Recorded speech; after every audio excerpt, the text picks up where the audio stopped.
하나님 말씀 요한복음 2장 13절입니다. 요한복음 2장 13절로 22절.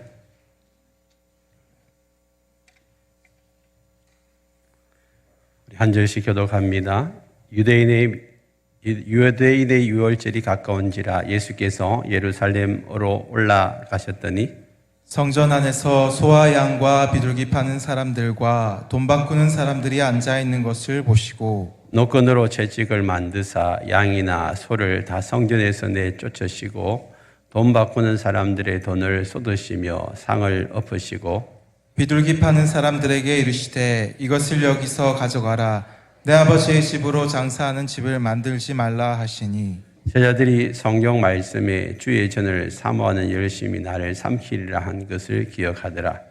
이에 유대인들이 대답하여 예수께 말하기를 내가 이런 일을 행하니 무슨 표적을 우리에게 보이겠느냐. 예수께서 대답하여 이르시되 너희가 이 성전을 흘라 내가 사흘 동안에 일으키리라.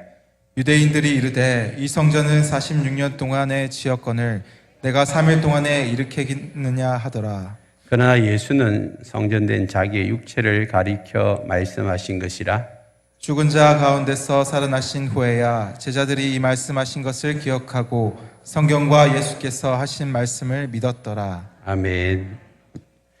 오늘 이 말씀을 가지고 성전을 정결케 하시는 예수님, 성전을 정결케 하시는 예수님에 대해서 함께 말씀을 나누겠습니다. 이제 한번 외쳐볼까요? 기도하면 하나님을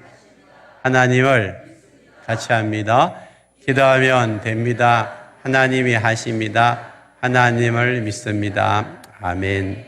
저는 계속해서 이 구호를 외치는 것은 여러분 삶의 실제가 되기를 원해서 그렇게 하는 겁니다. 이미 저는 이 구호를 통해서 하나님을 만났고 하나님을 경험했습니다. 여러분들도 하나님을 만나고 이미 경험하신 분들이 계실 줄 믿습니다. 계속해서 여러분 매일의 삶 속에서 기도하면서 하나님이 하시는 것을 보고 하나님을 더욱더 참 잘 믿는 그런 믿음의 사람들 되었으면 좋겠습니다. 우리 함께 인사할까요? 축복합니다. 전후 좌우에 있는 분들에게 축복합니다. 축복합니다. 축복합니다. 하늘 복 많이 받으세요. 하늘 복 많이 받으세요. 하늘 복 많이 받으세요. 하늘 복 많이 받으세요. 감사합니다. 여러분들 기도 덕분에 저 가정교회 컨퍼런스 은혜 가운데 잘 다녀왔습니다. 마지막 도전의 시간대에 강사 목사님이 에베레스트 산 이야기를 하셔서 제가 참 은혜를 많이 받았는데 그 이야기가 뭐냐 하면 에베레스트 산이 세계에서 제일 높은 산이에요. 제일 높은 산. 해발 8,848m입니다. 8,848m 그 높은 산을 아무도 정복을 못했는데 1953년에 드디어 첫 정복을 하게 되죠. 그 정복 이후에 매년 한 두세 명 정도 이렇게 정복을 하게 됩니다. 한 사람이 정복해서 그런지 이제 계속해서 정복을 하게 되는데 2004년도에는 갑자기 그 에베레스트 산을 정복한 사람이 두세 사람이 아니고 40명에서 50명 기하급수적으로 늘어나 버렸어요. 도대체 이게 뭔가 한번 연구를 해보니까 원래 이제 그 전까지는 이 베이스 캠퍼를 한 2,000m 정도에서 베이스 캠퍼를 이렇게 쳤어요. 그래서 그 물자를 공급하고 이제 송신을 하니까 2,000m에서 이제 이렇게 치니까 혼자서 한 7,000m를 올라가야 되니 너무 힘든 거예요. 그래서 2004년도에는 드디어 이제 베이스 캠프를 이제 5,000m 이상으로 5,100m에 이렇게 베이스 캠프를 친 거예요. 그러니까 자기 힘으로는 이제 한 3,000m만 올라가면 이제 정복을 하게 되니까 사람들이 앞다투어 한번 해보자 해서 그때부터 한 4, 50명 정도가 이렇게 매년 에베레스트 산을 정복하더라는 것입니다. 그래서 우리 삶에 있어서도 이제 이 획기적인 변화를 일으키려면 삶의 변화가 일어나려면 이제 베이스 캠프를 옮겨야 된다는 거죠. 그 낮은 베이스 캠프를 위로 더 올려가지고 높은 자리로 올려놓아라는 것입니다.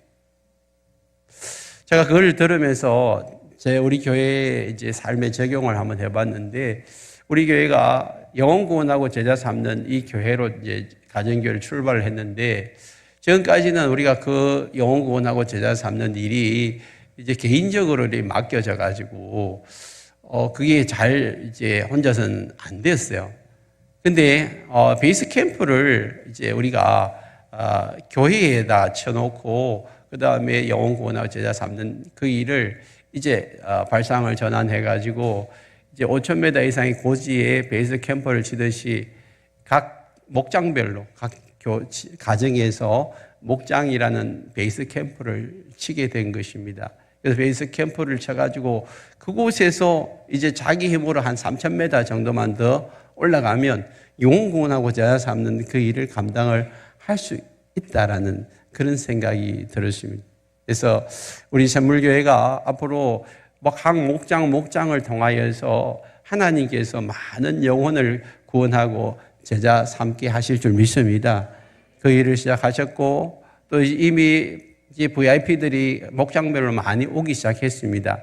그리고 앞으로 또 여러분들이 지난 이틀 전에 목장 초대 날인데 그날 못 온 분들은 계속해서 이제 전도하시면 돼요. 1년 12달 여러분 목장이 열리니까 거기에 여러분 적당한 때에 모시고 와서 그분들에게 복음을 전하고 예수님의 사랑을 이렇게 전하면 되는 거예요. 그래서 이걸 이제 교회적으로는 그렇게 적용이 될 수가 있고, 또 개인적으로도 마찬가지입니다. 여러분들이 신앙생활이 다람쥐 쳇바퀴 돌듯이 그냥 계속해서 그 자리에 머물러 있다면 여러분들의 베이스 캠프를 옮기셔야 돼요. 조금 더 높은 곳으로 올라가야 돼요. 근데 사실 조금 더 높은 곳에 올라간다는 것은 더 힘이 들어요. 2,000m의 베이스 캠프와 5,000m 베이스 캠프는요, 베이스 캠프에 참여하는 사람들이 3,000m를 더 올라가야 되니까 너무 힘든 거예요. 그리고 그곳에서 베이스 캠프를 치고 있는 그 자체가 사실은 쉽지 않습니다. 그러나 여러분 정복을 위해서라면 그만큼의 헌신과 희생이 필요하다는 것이죠. 여러분 개인적으로도 마찬가지입니다. 여러분들이 정말 내가 하나님과 더 가까워지고 영적으로 더 성장하기를 원한다면 여러분 베이스 캠프를 조금 더 높이시라는 거예요. 그 고지를 조금 더 높이시라는 거예요. 그래서 그냥 일주일에 이렇게 한번 예배 드리러 오는 그 정도가 아니라 이제는 수요일이고 또 새벽으로 목장으로 여러분 이제 더 참여하시고, 또 30분 이제 기도하시는 분들은 1시간 좀 기도하시고, 하루 이틀 기도하시는 분들은 3, 4일 계속의 기도의 양을 늘리셔야 돼요. 그래서 그걸 점점 영적인 고지를 좀 높이셔야 하나님을 더 쉽게 만날 수가 있는 것이죠. 근데 영적인 고지를 높인다는 것이 쉬운 일이 아닙니다. 우리의 본성하고는 좀 멀어요. 여러분들이 아침에 일어나서 여러분 하고 싶은 것이 뭐예요? 더 자고 싶은 거예요. 더 쉬고 싶은 거예요. 그게 본성이에요. 그게 본성이에요. 여러분, 학교에 아이들만 학교 가기 싫어하는 게 아니더라고요. 선생님들도 학교 가기 싫어하더라고. 아침에 일어나서. 여러분, 그게 인간의 본성이네. 그러나 마지못해서 여러분, 내가 해야 될 몫이 있고 사명이 있기 때문에 일어나는 거예요. 여러분들 마찬가지 일어나서 직장이 가는 게 너무 좋고 즐겁고 그냥 또 맡겨진 일들이 너무 행복하고 그러면요, 여러분들은 진짜 잘 사는 거예요. 대부분 사람들은 아침에 일어나서 직장 가는 게 너무 힘들어. 그죠? 어떻게든 오늘 좀 쉬었으면 좋겠고, 그 다음에 조금 더 잤으면 좋겠고, 이게 우리의 원래의 본성이에요. 여러분 평생에 사실은 이 목회자로서 또 새벽 기도를 감당하는 저도 사실 아침에 새벽 기도 일어나는 게 쉽지 않습니다. 기도의 자리에 앉아 있는 게 쉽지 않아요. 그러나 주님이 또 이것을 감당할 수 있는 힘을 주시기 때문에, 또 그것을 또 막상 기도의 자리에 왔을 때 하나님을 만나는 그 기쁨이 더 크기 때문에 우리는 그 일을 감당하고 있는 것입니다. 여러분, 오늘 우리가 영적으로 또 새로워지기를 원하고 또 습관이 바뀌어지기를 원한다면 영적인 베이스를 높은 고지로 좀 올려놓으셔야 돼요. 오늘 이제 성전을 정결케 하시는 예수님의 모습을 우리가 오늘 본문에서 볼 수 있는데, 예수님이 등장하기 전에는요, 그냥 아무 문제가 없었어요. 그냥 일상이었어요. 그냥 이제 6월절 되면 이제 4대 절기가 있었는데 그 절기에 이제 이렇게 유대인들이 제물을 끌고 와서 하나님 앞에 제사를 드리고 이제 가는 그런 절기. 6월절이라는 것은 출애굽 당시에 유대인들이 모세에서 이제 이집트에서 나오게 되잖아요. 그때 6월절 어린 양을 이제 피를 발라가지고 문설주에 바른 그 일로 인해 가지고 이집트에서 해방이 돼요. 우리나라로 보면 8월 10월 광복절하고 똑같은 날이에요. 그 날을 기념해서 보통 때보다는 한 서너 배 예루살렘의 사람들이 더 많이 모여요. 그들이 원래는 이제 그 6월절에 그 짐승을 이제 드리기 위해서 부자들은 소를 한 마리 끌고 오고 또 뭐 중상층에 있는 사람들은 양을 끌고 오고 제일 못 사는 사람들은 이렇게 비둘기를 가져가 집에서 비둘기를 키우든지 잡아오든지 하여튼 6월절 잔치할 때 빈손으로 온 사람 아무도 없어요. 하나님 빈손으로 오지 말래 해가지고 그래서 그들은 뭐 이제 소나 양이나 비둘기를 가지고 오는데 그게 너무 귀찮잖아요. 힘들잖아요. 멀리서 오는 사람들은 그 끌고 오는 게 힘드니까 이게 와 보니까 이 짐승 파는 사람들이 있어요. 이제 뭐 준비를 못 하고 차마 못 가져온 사람들을 위해서 이 성 밖에 있는 사람들이 이제 그 사람들을 편리를 위해서 이렇게 주니까 이 사람들이 이제 돈만 가지고 오면 되겠구나. 그래서 돈만 가져와 가지고 그 주변에서 이제 사가지고 제사를 드리는 그런 사람이 점점 많아졌어요.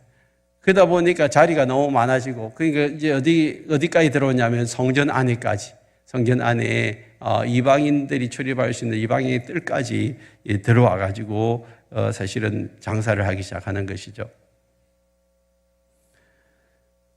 이 성전 안에 짐승들이 들어오는 것은요, 제사장들이 허락하지 않으면 못 들어와요. 그런데 제사장들이 어느 일정의 성전세를 받고 그냥 허용해버린 거죠. 그래서 서로 이제 이익이 된 거예요. 제사장도 돈을 벌고 또 이렇게 장사들도 이제 들어가서 또 더 많은 사람들에게 팔 수 있으니까 서로 이렇게 이익이 돼가지고 그냥 그게 이제 일상화되어 있는 거예요. 뭐 제사장이 그러니까 아무도 건들지 못하는데 예수님 볼 때는 이거 아니다 싶은 거예요. 이게 정상이 아니거든요. 성전 안에 짐승 들어와가지고 짐승 팔고 사고 이거 하나님이 허락한 것이 아닌데도 불구하고 그런 일을 하고 있는 그 모습을 예수님이 보시고 성전 안에서 이 소와 양과 비둘기 파는 사람 보시고 예수님이 어떻게 하시죠? 15절 말씀에서 노끈으로 채찍을 만들어가지고 양이나 소를 다 성전에서 내쫓으시고 돈 바꾸는 사람들의 돈을 쏟으시고 상을 엎으시고. 이게 하나 예수님의 이게 뭐 어분이에요. 이게 지금 예수님이 이 비정상을 지금 정상으로 돌려놓는 것입니다. 이거 아니다. 그 예수님이 아니다 싶을 때는 그냥 이제 이렇게 분노하시고 그 사람들을 이제 다 쫓아내시는 그런 모습을 보게 되죠. 비정상을 정상으로 돌려내는 이것은요 중요한 일입니다. 오늘 우리나라가 전 교회적으로 10월 27일 날 이제 광화문 광장에서 200만 명이 모인다는 그 이야기를 여러분들이 들으셨을 거예요. 이거는 종교 어떤 정치 집회가 아니고 그냥 순수한 종교인들이 이제 함께 모여서 이제 우리의 어떤 의사를 전달하는 그런 자리에 사실은 74 엑스폴로 74 거기에서 여러분 이제 100만 명이 모여가지고 우리 한국 일주일 동안 집회를 했어요. 그럴 때 하나님께서 은혜 베푸셔가지고 폭발적인 부흥의 역사들이 일어나 버렸어요. 그런 일이 있고 난 다음에 여러분 84년도에도 한 번 더 여의도 광장에서 또 한 번 모였어요. 그 이후로도 또 하나의 큰 은혜를 주셨는데 그 이후로 여러분 이렇게 큰 집회를 해본 적이 없습니다. 그런데 여러분 한국 교회도 그렇고 또 한국 사회도 그렇고 점점 더 이제 힘을 잃어가고 있는 이때에 특별히 여러분 이 이슈가 하나입니다. 지난 7월 달에 대법원에서 동성애자들한테 건강보험 피부양권을 이렇게 할 수 있도록 허락을 해버렸어요. 대법원에서. 그러니까 이제는 이렇게 동성애자들이 신고만 하면 다 그냥 가족처럼 건강보험의 혜택을 다 받을 수가 있어요. 이게 무너지고 나면 이제 계속해서 이제 그냥 차별금지법이 통과가 되어지면 이제는 그 사람들을 부부로 인정하고 특별히 어린아이들한테 이 동성애가 죄가 아니다라는 것을 가르치는 거예요. 그리고 동성애가 죄다고 말하는 사람, 잘못됐다고 말하는 사람은 잡아가는 거예요. 저희들처럼 이 목회자들이 성경적인 양심을 가지고 죄라고 이야기하면 그 사람을 고발하면 잡아가는 이게 법이 희한하잖아요. 정상적인 사람을 비정상적으로 만들어버리는 그리고 비정상이라고 말하는 것을 그냥 잡아가두는 이런 법이 지금 우리 선진국에서 통과되고 있는데 그것으로 인해 가지고 아이들이 얼마나 사회가 얼마나 참 잘못되어져 가는지 몰라요. 그것을 위해서 우리가 지금 정상으로 돌려놓기 위해서 한국 교회가 지금 이렇게 의기투합하고 하나가 되고 있는 그런 집회가 오늘 집회입니다. 그 이유로 해서 우리가 기도해야 합니다. 예수님도 마찬가지입니다. 예수님도 그냥 기도만 하고 있은 것이 아니라 성전에서 이렇게 막 소를 팔고 이제 양을 팔고 비둘기를 파고 있는 것을 다 엎어버리고 이렇게 쫓아내 버리잖아요. 이거 예수님의 모습, 우리가 상상하는 사랑의 모습 그게 아니잖아요. 그래서 이런 것들이 여러분 우리에게도 필요합니다. 지금 이 시대에 여러분 우리 아이들을 지키기 위해서 가정을 지키기 위해서는요 이게 반드시 필요한 겁니다. 성전을 예수님은 정결케 하기를 원하셨어요. 왜요? 성전이 뭐 하는 곳입니까? 이사야 56장 7절에 보면 내가 꼭 그들을 나의 성산으로 인도하여 기도하는 내 집에서 그들을 기쁘게 할 것이며 그들의 번제와 희생을 나의 제단에서 기꺼이 받게 되리니 이는 내 집은 만민이 기도하는 집이라. 내 집은 뭐라고요?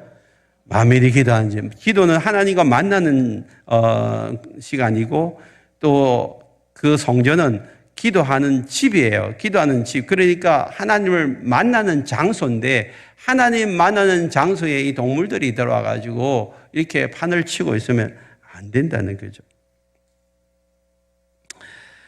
여러분 오늘 이 성전이라는 이 개념을 여러분 잘 이해하셔야 됩니다. 고린도전서 3장 16절에 보면 너희는 너희가 하나님의 성전인 것과 하나님의 성령이 너희 안에 계시는 것을 알지 못하느냐. 하나님의 임재가 있는 곳, 하나님의 성령이 거하시는 곳이 성전에. 그래서 그 당시에는 성전에 하나님의 영이 거했어요. 하나님의 영이 거했어요. 그런데 이제 신약 시대에 와서 예수님 말씀하신 그 말씀이 이제는 성령이 우리 안에 오시면 이제 우리 몸이 뭐가 된다고요? 성전이 된다. 그러면 우리 몸만 성전이 되는 것이 아니고 성령이 거하시는 어느 곳이든지 성전이 될 수 있어요. 여러분 가정이 하나님의 영이 임하면 여러분 가정이 성전이 되는 것입니다. 그래서 여러분 가정 안에서 집에서 여러분 하나님을 만나고 예배하고 하나님을 찬송하면 그곳이 성전이에요. 그래서 목장 여러분들이 이제 가정들 모이는데 그 목장에서 하나님을 찬양하고 예수님의 이름을 높이고 기도하면 그 목장이 뭐예요? 성전이 되는 거예요. 성전이 돼. 그리고 여러분 함께 모여서 우리가 이곳에서 하나님을 높이고 예배하고 찬송할 때 이곳이 하나님의 성전이 되는 거예요. 성전. 여러분, 하나님의 임재가 있는 곳, 하나님의 영이 역사하는 그 모든 곳은 하나님의 성전인 줄 믿습니다. 여러분, 그래서 우리는 이제 지금 이 성전에 들어왔고, 고린도서 3장 17절 보면 성전을 더럽히지 말라고 했어요. 하나님이 그들을 멸하신다고 하시니까 성전을 더럽히지 말라고. 그런데 성전을 지금 제사장들과 이 장사치들이 더럽히고 있는 거예요. 그래서 예수님은 그 성전에 있는 모든 더러운 것들, 잘못된 것들을 지금 쫓아내고 있는 것입니다. 주님 오늘 우리에게 말씀하십니다. 너희 몸이 성전이라면 너희 몸을 통하여서 하나님께 영광을 돌리고 너희 몸을 거룩한 산 제물로 드리라고 말씀하고 있습니다. 하나님이 기뻐하시는 거룩한 산 제물로 너희 몸을 드리라고 주님이 말씀을 하고 있습니다. 오늘 로마서 12장 1절을 보시면 그러므로 형제들아 내가 하나님의 모든 자비하심을 너를 권하노니 너희 몸을 하나님이 기뻐하신 거룩한 산 제물로 드리라. 이는 너희가 드릴 영적 예배니라. 그러므로 지금 내가 내 몸을 성전이라면 이 몸을 가지고 하나님을 기쁘시게 하고 있는지, 나의 몸은 정말 하나님이 원하시는 그런 제물로서의 삶을 살고 있는지, 아니면 내 몸 안에 여전히 하나님이 싫어하시고 하나님 미워하시고 하나님이 멀리하시는 그런 잘못된 습관들, 잘못된 것들이 내 안에 있다면 오늘 이 예배 가운데서 하나님이 여러분 속에 있는 모든 더럽고 잘못된 것을 다 물리쳐 주시기를 원합니다. 17절에 보면 제자들이 모습을 보고 이렇게 이야기하죠. 주의 전을 사모하는 열심이 나를 삼키리라 그랬어요. 주님이, 예수님이 여기는 장사하는 곳이 아니니까 다 떠나가라고 물리쳐라 그렇게 말씀하시고 난 다음에 제자들이 그 모습을 보니까 주의 전을 향한 열심이, 주의 전을. 오늘 우리에게도 이런 열심이 있는지를 한번 생각해 보셔야 합니다. 여러분, 교회를 향한 열심, 목장을 향한 열심, 이 열심이 저와 여러분들에게 있습니까? 주님의 이 열심이 여러분들에게도 있기를 축복합니다. 그래서 무엇을 향한 열심인가? 이것이 참 중요합니다. 여러분들이 지금 내가 열심을 내고 있는데 그 열심이 누구를 향한 것이고 무엇을 향한 것인지 여러분 한번 들여다보시길 바랍니다. 하나님이 기뻐하시는 열심인지, 아니면 내 욕심을 채우기 위해서, 나의 무엇을 위해서, 이기적인 그런 욕심을 위해서 내가 열심을 내고 있는지를 한번 돌아보셔야 합니다. 18절에 보니까 이에 유대인들이 대답하여 예수께 말하기를 내가 이런 일을 행하니 무슨 표적을 우리에게 보이겠느냐. 유대인들이 볼 때 기가 찬 거예요. 제사장들도 허락해가지고 우리는 장사하고 있는데 갑자기 젊은 청년, 30대 청년이 와가지고 막 뒤집어 버리니까, 이때는 예수님이 아직도 알려진 상황이 아니에요. 그런 상황에서 예수님이 와가지고 그냥 웬 청년이 와가지고 상을 뒤집어 버리고 다 이렇게 쫓아버리니까 네가 뭔데? 제사장이 지금 허락해가지고 우리 장사하는데 네가 뭔데 이런 짓을 하냐? 누가 내게 이런 권위를 줬냐? 따지고 묻는 거예요, 지금. 한번 표적을 한번 보여봐라. 하나님이 시킨 일이라면 네가 또 표적을 한번 보여봐라. 그럴 때 예수님이 대답하시죠. 너희가 이 성전을 흘라 내가 사흘 동안에 일으키리라. 너희가 이 성전을 흘라 사흘 동안. 이게 뭔 말인지 완전 선문답이거든. 선문답. 여러분, 갑자기 표적을 보이라고 했는데 예수님은 너희가 성전을 흘라 내가 사흘 동안에 일으키라 하니까 이게 뭔 소리인지 그들은 도대체 이해할 수가 없는 거예요. 그래서 이런 대답을 합니다. 20절에 유대인들이 이르되 이 성전은 46년 동안에 지었는데 네가 어떻게 3일 동안 다시 일으킨단 말이냐. 이해를 했어요? 이해를 못했어요? 이해를 못한 거예요. 여러분, 이 당시의 성전은 헤롯 왕이 이제 성전을 건축했어요. 스룹바벨 두 번째 이스라엘 백성들이 바벨론에 의해서 성전이 해파되어지고 70년의 포로 생활을 하고 돌아와서 보니까 성전이 없는, 그래서 스룹바벨에 의해서 다시 성전을 세웠지만 너무 초라했어요. 초라했는데 그걸 가지고 성전으로 성전으로 있다가 이제 헤롯이 왕이 되고 난 다음에 그 헤롯은 완전한 유대인이 아니었어요. 그래서 유대인들에게 한심을 사기 위해서 성전 건축 공사를 시작합니다. 원래 솔로몬 성전은 더 넓게, 더 화려하게 헤롯 성전을 짓기 시작했어요. 그런데 얼마나만큼 지었냐면 성전 짓는데 82년이 걸렸어요. 그러니까 자기들이 지금 성전 짓는데 46년을 지금 동안 성전을 지었는데 아직 완성이 안 됐거든요. 82년 만에 완성이 돼요. 그만큼 크고 화려하게 엄청나게 잘 지었어요.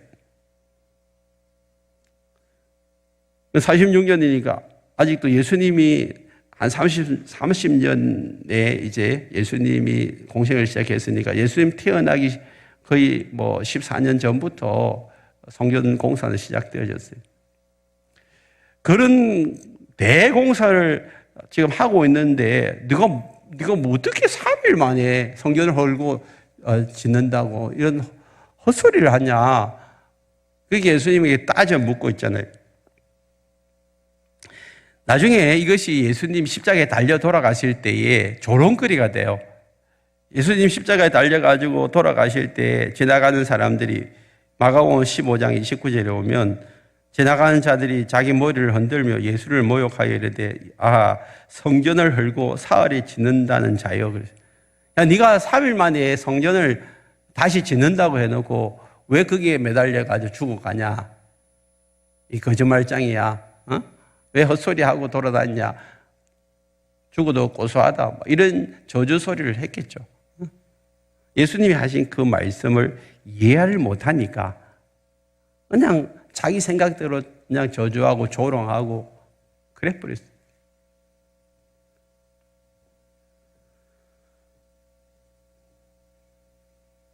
(20절에) 보면 유대인들이 이르되 이 성전은 46년 동안 지었는데 네가 어떻게 3일 동안 일으키겠냐.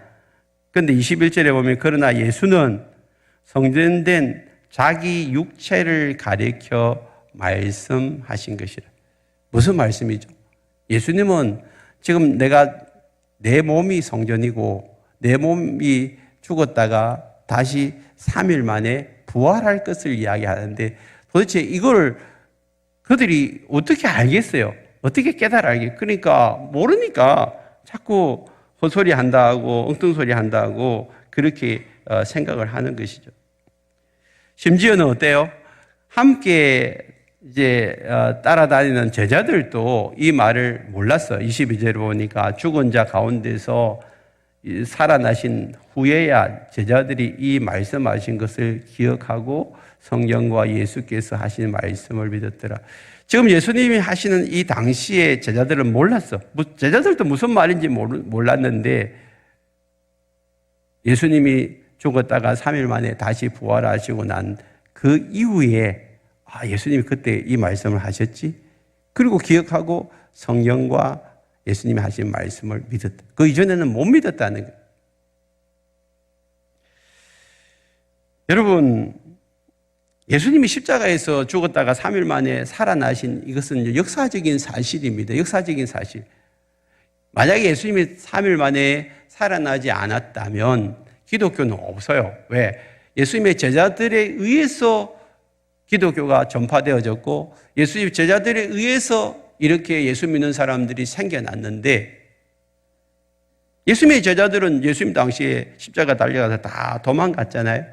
그런데 예수님이 돌아가시고 난 얼마 후에 모여가지고 예수 부활했다고 그러면서 생명 걸고 예수를 전해가지고 우리가 예수 믿는 사람들이 되어졌어요. 그것도 한두 명이 아니라 모든 제자들이. 정신 나간 사람들 아니면 모두가 그렇게 할 수가 없잖아요. 그건 예수님이 부활하신 걸 보았기 때문에. 그리고 제자들도 예수님 부활하시고 난 다음에 예수님이 내 이 성전을 흘러 3일 후에 다시 일으키리라는 이 말씀을 이제 기억하고 믿었다고 그러잖아요. 믿었다고. 여러분, 우리가 오늘 이 자리에서도요, 제가 하는 이 이야기를 성경 말씀을 100% 다 이해하지 못하시는 분들도 계실 거예요. 괜찮아요. 아직은 성령이 여러분 안에서 깨닫게 해주지 않은 단계이기 때문에 그런 거예요. 괜찮아요. 100%다 이해 못하시더라도 여러분들이 성령이 깨닫게 해주실 때가 있는 줄 믿습니다. 그러니까 여러분들 그냥 이제 성경 말씀이 내가 상식적으로 이해가 안 되어져도 내가 시간과 물질적으로 손해될 것 같아도 그냥 말씀을 믿고 한번 순종해 보십시오. 순종해 보시면 어느 순간에 깨달음이 올 줄 믿습니다. 예수님의 이 말씀은 상식적으로, 이성적으로 받아들일 수 없는 그런 말씀이죠. 그런데 실제적으로는 어떻게 했어요? 예수님 살아나셨고요. 로마서 8장 11절에 보면 예수를 죽은 자 가운데서 살리신 이의 영, 그분이 누구예요? 성령이에요. 그럼 예수를 죽은 자 가운데서 살리신 이는 누구예요? 하나님이에요. 하나님이 성령을 우리 안에 보내주신 거예요. 너희 안에 거하면, 그래서 예수를 죽은 자 가운데서 살리신 이가 그게 누구예요? 하나님이 너희 안에 거하시는 그의 영, 누구예요? 성령님으로 말미암아 너희 죽을 몸도 어떻게 해요? 살리신다. 예수를 믿으면 우리 안에 영이 와요. 오늘 오후에 예수 영접 모임 때 자세하게 이야기할 건데, 예수의 영이 오면 이제 우리의 죽을 몸도 다시 살아난다는 것입니다.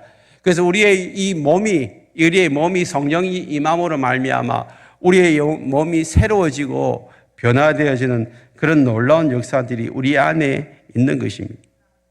여러분, 우리가 신앙생활을 하면요, 어떤 일들이 일어난 줄 아세요?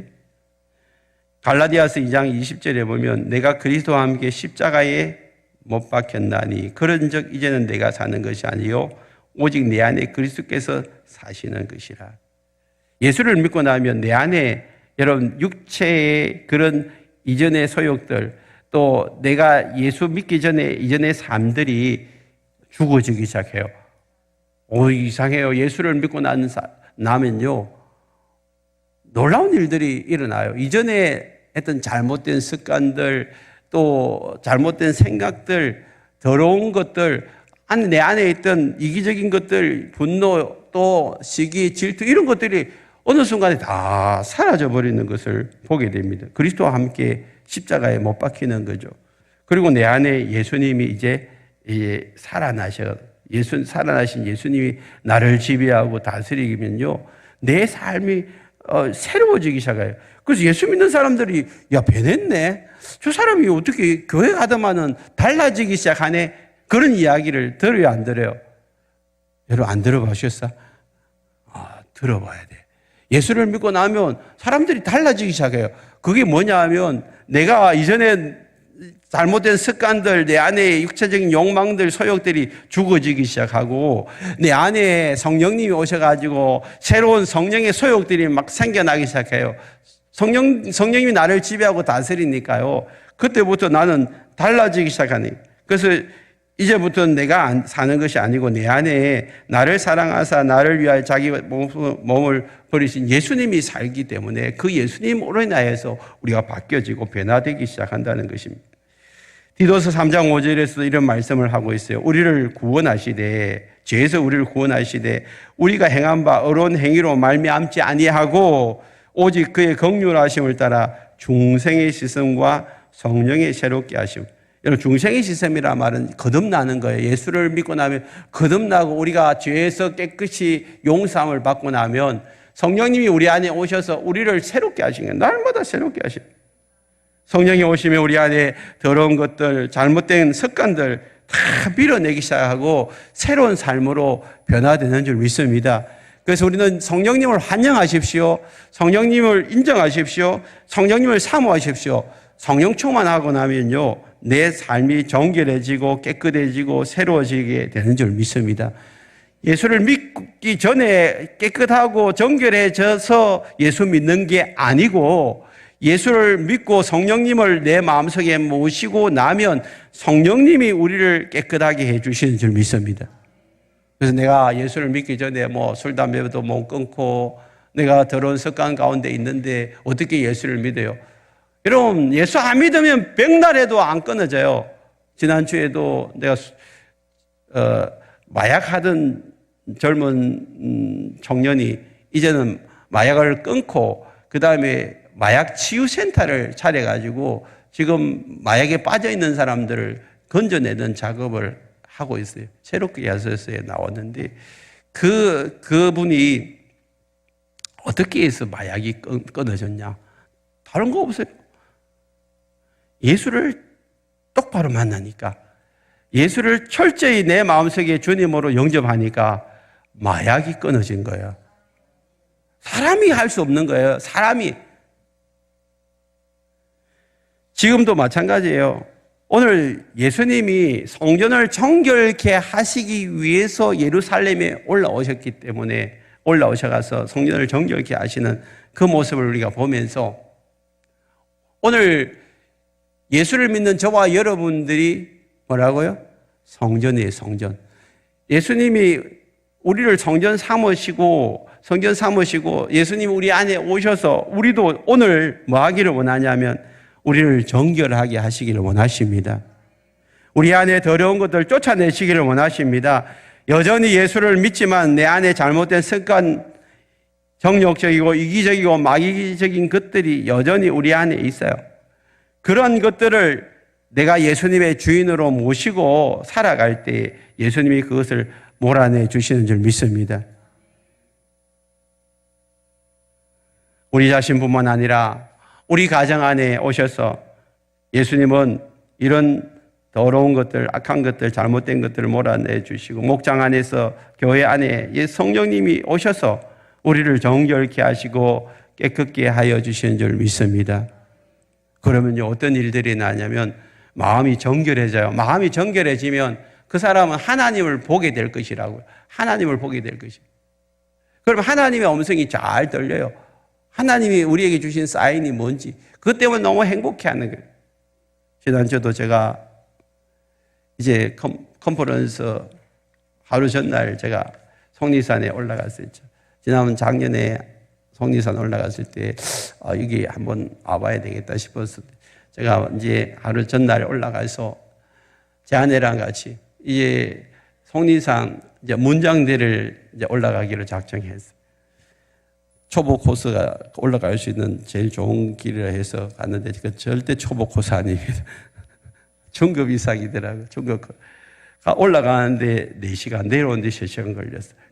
그러니까 아침 12시에 출발해가지고 오후 7시에 내려왔으니까 저희들은요 초보니까 아무것도 몰랐어요. 그냥 이제 비가 오려고 하니까 우산 하나 들고 빗길에 그렇게 이제 등산을 시작했는데 한 3시쯤 되니까 비가 엄청 오더라고요.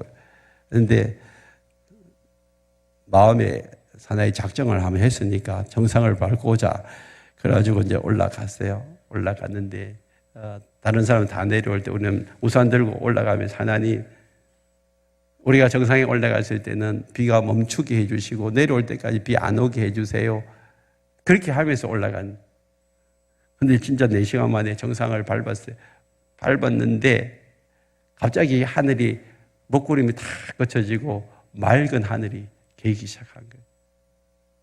그리고 그 문장대 정상 그 바위 위에 올라가니까 한 분 이제 부부가 있다가 바로 내려가고 우리가 혼자서 거기에 독차지를 했는데 얼마나 좋은지 날씨도 다 개이고 맑고 그래서 그곳에서 예배했어요. 저희 두 사람이 하나님 금방 우리 우리 배 집사님 찬양한 조 하나님 지으신 세계 우리가 혼자서 막 예배하고 뭐 너무 좋아가 그런 사이에 하나님이 갑자기 무지개를 보여주시고 그 무지개 옆에 구름이 갑자기 뭘로 바뀌냐면 큰 물고기로 바뀌지. 그래서 내가 그걸 너무 좋아가지고 찍었어. 한번 보여주세요. 저게 무지개인데요. 그 다음 거 보여주세요. 더 크게 된. 야, 저 그림이 보여지는 거야. 하나님이 와 우리가 찬양하고 예배하는 동안에 무지개도 보여주시고 저 그림을 보여주셔요. 저게 뭔 것 같아요? 큰 고래 같죠? 너무 신기하지 않나요? 그러고 난 다음에 우리가 예배 다 드리고 내려올 때쯤 돼가지고 다시 이제 구름이 덮이기 시작하는 거예요. 우리만을 위해서 하나님이 저렇게 보여주시는 거예요. 아멘. 하나님이 놀라워요. 하나님 너무 놀라요. 그래서 여러분 우리가 하나님을 갈망하면 하나님이 어떤 방식으로든지 우리에게 사인을 보여주시고 말씀해 주십니다. 너무 좋아가지고 거기서 그냥 4시 반 다 되기까지 있다가 내려오는데요. 올라가는데 그 종특이에서 그 올라가는데 한 2시간 이상 걸리고 내려오는데 최소한 1시간 이상 걸리는데 그것도 모르고 시간도 안 보고 4시 반쯤 돼서 출발해가지고 내려온 5시 반쯤에 캄캄해져. 산속에서 캄캄해져. 근데 7시까지 하산해가지고 은혜 가운데 잘 왔습니다. 너무 감사한 거예요. 근데 그 사인을 하나님이 보여주시고 난 다음에, 야, 진짜 하나님 우리를 위로하시고 격려하기 위해서 그 비 오는데 올라가게 산을 맑게 해 주시고 저걸 보여주시는. 내려와서는 또 비가 많이 왔어요. 참 놀라운 일이 일어났는데, 하나님께서 여러분 하나님을 사모하고 더 가까이 나아가는 자들에게는요, 하나님이 우리에게 말씀해 주시고 보여주시고 깨닫게 해주시고 응답해 주시는 은혜가 있는 줄 믿습니다. 그러므로 여러분 우리가 하나님께 더 가까이 나아가는 것이 얼마나 중요한지 몰라요. 아직도 하나님과 가까이 나아가서 하나님의 음성이 안 들리고 하나님이 안 보여지고 하나님이 안 느껴진다면 우리가 해야 할 일은 뭐냐면 하나님과 우리 사이에 가로막혀 있는 담이 있어요. 그 담을 허무셔야 돼요. 그 허물 수 있는 방법은 회개입니다. 요한일서 1장 9절에 보면 만일 우리가 우리 죄를 자백하면 그는 미쁘시고 의로사 우리 죄를 사하시며 우리를 모든 불의에서 깨끗하게 하실 것이요. 여러분 우리가 우리 앞에 있는 가로막혀 있는 것이 있으면 그냥 회개하십시오. 내가 뭔가 막혀있고 답답하고 힘든 이야기를 그냥 하십시오. 그러면 하나님께서 그 모든 장벽을 허물어 주시고 하나님과 우리 사이 관계를 회복시켜 주실 줄 믿습니다. 두 번째는 뭐냐 하면 매일 그분과 함께 사십시오. 요한복음 15장 5절에 보면 나는 포도나무요 너희는 가지라 내가 내 안에 내가 그 안에 거하면 사람이 열매를 많이 맺나니 나를 떠나서는 너희가 아무것도 할 수 없느니라. 하나님과의 관계가 맺어지고 회개한 사람들은 이제 하나님과 함께 사는 법을 배우셔야 돼요. 이 사람에게는 많은 열매가 있는데 예수님과 함께 날마다 살 때 내 영혼육이 새로워지고요. 내 안에 성령의 열매들, 여기 많은 열매라는 성령의 열매들이 많이 맺힙니다. 그래서 내가 예수님을 닮아가는 거죠. 내 안에 있는 분노와 미움과 시기와 질투가 다 사라지고 성령이 주시는 사랑과 희락과 화평과 자비와 양성과 충성과 온유의 열매들이 점점 많이 맺혀지고 야, 저 예수 믿는 사람들이 달라지기 시작하네. 변화가 일어나기 시작하네. 그리고 사람들이 보면서 야, 나도 예수를 저분처럼 믿어야 되겠다 하는 생각이 드는 거예요. 그래서 우리는요, 예수를요, 그냥 입으로만 전하는 것이 아니라 우리의 말과 행동을 통하여서 보여줘야 돼요. 하나님 살아계시다라는 것을 내 삶 속에서 보여줘야 돼요. 또 한번 세 번째는 뭐냐 하면 그 일을 위해서 우리는 선한 일에 열심을 내야 됩니다. 우리를 정결케 하신 예수님, 그분과 함께 살고 사는 것으로 끝나는 것이 아니라 우리는 예수님과 함께 살면서 뭐 해야 되냐 하면 선한 일에 열심을 내야 돼요. 예수님 이 땅에 오셔서 뭐 하셨어요? 사도행전 10장 38절에 보니 하나님이 나사렛 예수에게 성령과 능력을 기름 붓듯 하셨음에 그가 두루 다니시며 선한 일을 행하시고 마귀에게 눌린 모든 사람들을 고치셔서는 이는 하나님과 함께 하셨습니다. 우리가 정결하고 깨끗해지는 것이 목적이 아니라 이제 그렇게 된 이후에 선한 일은 뭐냐 하면 하나님의 뜻을 이루는 일이에요. 하나님의 뜻을 이루는 일. 그 일을 위해서 하나님 우리를 불러주셨고 그 일을 위해서 우리를 정결케 하시고 그 일을 위해서 깨끗게 하신 다음에 우리에게 성령과 능력을 물 붓듯이 부어주셔가지고 마귀에게 눌린 모든 사람들을 고치는 거예요. 마귀에게 사로잡혀 있는 자들을 고치는 거예요.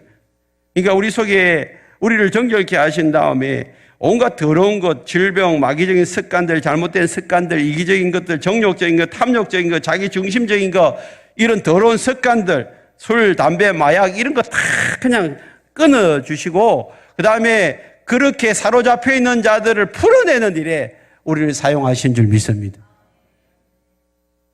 그러므로 여러분들이 거기에서 예수 믿고 난 뒤에 풀려났다면 이제 거기에 사로잡혀 있는 자들이 눈에 보일 거예요. 그런 사람들을 푸는 일에 여러분들이 기도하시고 매달려야 돼요. 그게 목장에서 해야 될 일이에요. 그들을 위해서 기도하면 하나님께서 우리에게 능력 주셔서 마귀에게 사로잡혀 있고 잘못된 습관에 사로잡혀 있고 미움과 시기와 질투에 사로잡혀 있는 정욕적이고 이기적인 일에 사로잡혀 있는 그들을 끌어내서 주님의 사람으로 새롭게 변화시켜 주시는 줄 믿습니다. 오늘 또 이 자리에 아직도 여전히 끊지 못하는 더러운 습관 가운데 사로잡혀 있는 자 있으면 여러분 예수 이름으로 끊어내시길 바랍니다. 우리는 이제 그런 능력이 있단 말이에요. 그냥 어쩔 수 없어가 아니라 우리 안에 성령님이 오셔가지고 우리 안에서 일하시는 그 일들로 인하여서 우리는 삶의 변화들이 엄청나게 일어나죠. 우리 교회 와서요 술, 담배 끊고 제사 끊고 또 변화되고 삶에 새로워지는 그런 분들이 너무 많아요. 그건 왜? 우리 안에 성령님이 계시니까 그 능력으로 우리가 변화되는 거예요. 아멘. 여러분 오늘 이 자리에서 여러분 아직도 질병에 사로잡혀 있는 자들 성령이 여러분의 질병을 오늘 이 자리에서 끊어주시길 원합니다. 악한 영역에 사로잡혀가지고 밤마다 잠 못 주무시는 분들 오늘 여러분 이 자리에서 성령의 능력으로 끊어지기를 원합니다. 악한 영이 여러분 가정에서 떠나가기를 원합니다. 죄와 사망과 저주와 질병의 권세가 여러분에게서 떠나가기를 축복합니다.